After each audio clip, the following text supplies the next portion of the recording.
Now, this is the UCLA we've expected to see. Mark Rogers TV along with Mike WR of Gojo Bruin, one of my favorite sites to check out, especially UCLA football and the Bruins. This is a banner night coming off a 62-27 drubbing of Arizona State, a game in which they trailed, believe it or not, 17-6 early in the game. So, Mike, man, everything fell into place in this one after that rough first quarter. So let's start with Brett Hundley right out of the gate, because that was the big question mark going into this game. Taylor Kelly missing the game for Arizona State. Brett Hundley's status was a bit questionable. Jim Mora was keeping some secrets from us most of the week. Hundley did, in fact, play, was supposed to be 70-75%, but if he was 75%, then, wow, look out. He looked pretty good. Yeah, definitely. It was a tough start, as UCLA seems to have a lot of tough starts with penalties that just killed. I think it was the first two drives. But, yeah, after that first period, UCLA seemed to get everything clicking. The run game by Paul Perkins, he's been improving every week, and he came through when the Bruins needed him. But as you were saying, Brett Hundley looked fantastic. Obviously he had that brace on his arm, which we don't exactly know the extent because Jim Mora didn't say anything for the last week and a half. But he looked very sharp. Once again, the offensive line let some things go, and Hundley was sacked at the beginning of the game. But like I said. Second, third, fourth quarter, they did not let up. They got the score going, and special teams once again came up huge as Ishmael Adams got over 200 yards on kick returns. One that went to the house. I think that put them up. They gave him 35 points at one point, but even still, everything just seemed to come together for UCLA, and this is kind of what Bruin fans have been waiting for the last 3 games. This is what we've been hearing about in the preseason, that UCLA has this fantastic offense, and finally we were able to see it click. Thomas Doherty, the tight end, he got some really spectacular catches. Nate Aisi once again came up big on a play in the end zone, and Jordan Payton, he also came up with some big plays. One in the second half where ASU thought they had him, but he didn't go down, and he ran off another 50 yards. Tight walking the sideline. So just to see the UCLA continue to go forward and improve was just good to see, especially after the last 3 games. And I think it was mentioned during the broadcast, and I certainly agree with this, that Brett Hundley, the talent's enormous. That's why he's a star. That's why he's a Heisman Trophy candidate. But what we've seen in the past is a guy with amazing physical characteristics who usually can get by with them, but wasn't able to take that step wisely, at least, to go to the NFL because he's a bit erratic with the football at times and doesn't have the precision passing that you would like to see at that level. But he's not necessarily gotten to that point, but he seems to be able to elude rushers and still keep his eyes downfield and still find his targets and not be a guy that just has to tuck it under and run. He can move and find his spots and use his athleticism, but still be a passer and look downfield. Yeah, definitely. One of the big things from last year is that his running was huge for the UCLA offense. As you saw in Texas, that can turn out pretty badly, as that's where his injury stemmed from in the first quarter, where he hyperextended his elbow. But as you saw tonight, he rattled off a few runs that were just fantastic and scary. There were a couple times where the defenders went at him, and you just did not want to see anyone in an ASU jersey come close to him. But he was hurdling people, he was taking hits, he was all over the field, passing and running, and it was actually surprising because this is the first game, it seems, where Hundley had a better rushing game. Whether he had to or not, or they were designed plays, once again he was coming through with his feet, and he just made huge plays all game long. I'll give you my take on this, Mike. I've been intrigued with this program ever since forever, because I just think it's a prime recruiting place. You got all the advantages that you could ever want for a kid to come to Southern California. Now you've got the football coach in place that can bring them there, and really implement that NFL background and mindset. And we've seen it take hold, and we've seen this team take step after step after step. Now, I thought this team being the sheet pick for the college football playoff might have been maybe a year in advance. It might have been a little bit jumping the gun. Maybe, maybe not. That has yet to be seen. Now we see the Virginia game. You needed 3 defensive touchdowns to win that game against a Virginia team that's gotten better, but still shouldn't play with UCLA. The Memphis game, I think like me, like most of America, was wondering, okay, we're looking at the highlights and getting cut-ins and thinking, what is going on at the Rose Bowl with UCLA struggling with Memphis? And then the Texas game, I sat and watched that gun-to-gun, and UCLA gutted out the win. If that would have been a regular Texas team, it would have been like, okay, that's a great win. We know what Texas has been the last few years. So finally, you get the kind of almost gun-to-gun effort, but at least in those last 3 quarters, that was just flat-out dominating football, where you've got an athletic Arizona State team, but UCLA made them look slow. Yeah, exactly, because Arizona State also puts on a tempo defense, and that was getting to UCLA a couple times. But one thing we actually haven't talked about yet is the fact that UCLA's defense came out to play and made some huge stops after Arizona was having that big push at the beginning of the game, and Eric Kendricks just breaking up screen passes and going right up the middle. It just seemed like they knew what Arizona State was doing. One of the more vital plays was when Arizona State almost had that touchdown in the end zone, but it was called down at the 1-yard line, and they ran right up the middle, and UCLA just stopped them and pushed them back, 5-6 extra yards, and that was on 4th down. So that was a statement. So it was really good to see the defense consistent in this game. So let's highlight Ishmael Adams. He made the play that I think you were about to get to there with UCLA having come back from 17-6 down. They take the lead. Arizona State's driving at the end of the first half. Almost had stuck the ball in the end zone.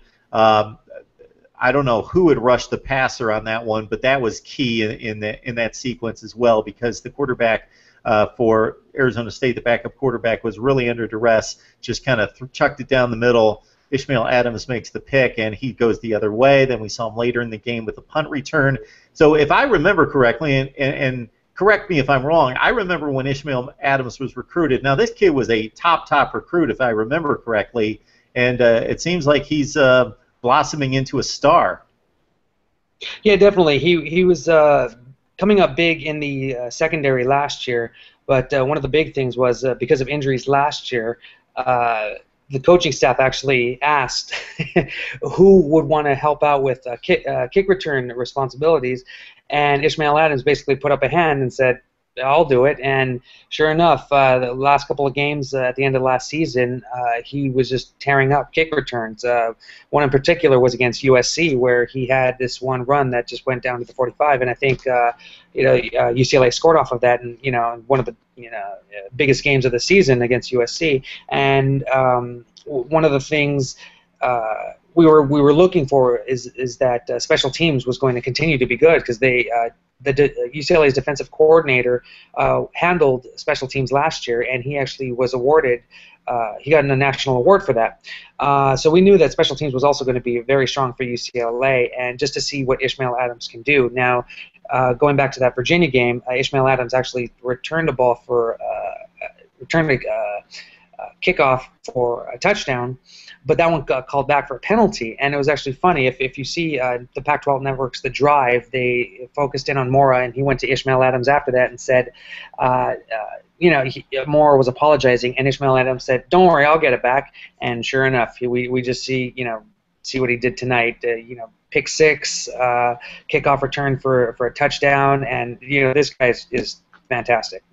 I would expect him to get special teams player for the Pac-12 for the week. So, Mike, I would suspect with UCLA running the football this well, at least in this game, we're not going to see Miles Jack, for as much as most of us want to see Miles Jack on that side of the football running the ball. He did, I believe, get a couple key carries against Texas in the red zone and converted a third down late in that game, or sometime in the fourth quarter. That was big, but he's basically got 5 or 6 carries this season, so we're probably not going to see him, are we?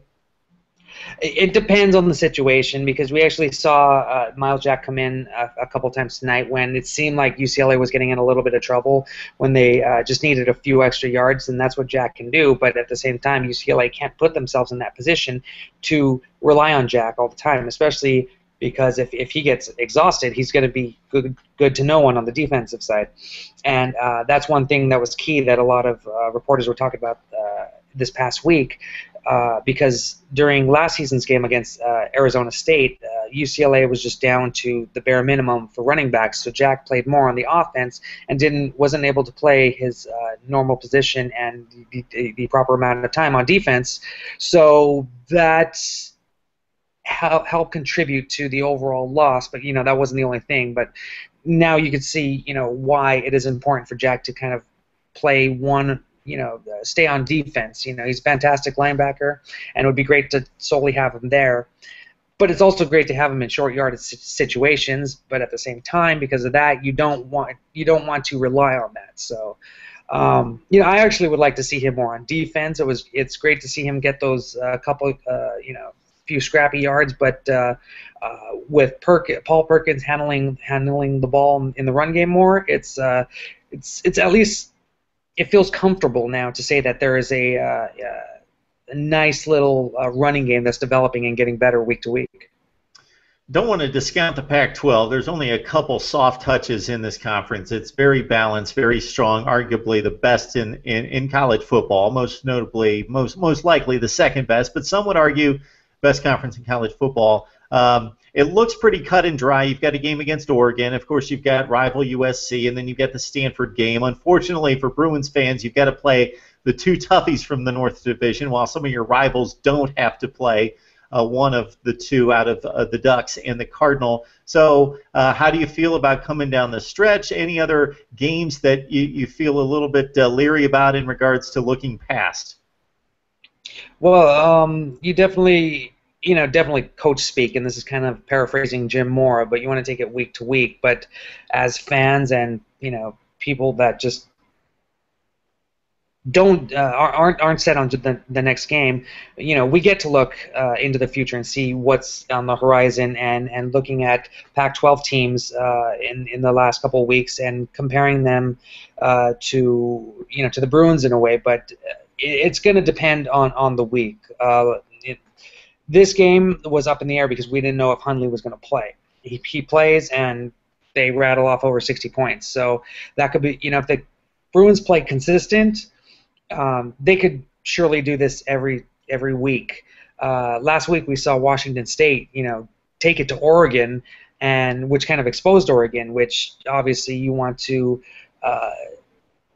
check out, look at the weaknesses that your opponents have and try to exploit that when it's your turn to go against them. But it is a week-to-week thing, and UCLA takes on Utah next week, they've been really impressive. Their offense is stellar, their defense is clicking, and they are such a better team than they were last year. So right now it's Oregon isn't even on the docket for UCLA of what they have to do. Right now it's going to be Utah. They're going to celebrate this game and focus on how to try to stop 6'7" Travis Wilson, their ginormous quarterback, and it'll be good week to week, but right now it's only going to be about Utah and trying to stop them, and right now they're undefeated. Yeah, and definitely a team, as you mentioned, that's better maybe than their billing. They really took it to Fresno State, just won at the Big House, although Michigan's not what they usually are. Still a win at Michigan and holding them to no offensive touchdowns, and then coming up with a big win against Stanford, even though Utah was a bit down last year. They still beat Stanford at home. So, yeah, definitely got to go week to week, especially in this conference in the Pac-12. It's Mike W.R. of GoJoeBruin.com. Check out the website. College football fans, I'm not going to say just UCLA fans. If you're a college football fan like me, check it out. They got some great material on this UCLA team that's vying for a Pac-12 championship. So, Mike, thanks so much for the information and the insight. We appreciate it on some late notice. So thanks so much for joining us. Thank you very much. Thanks for having me.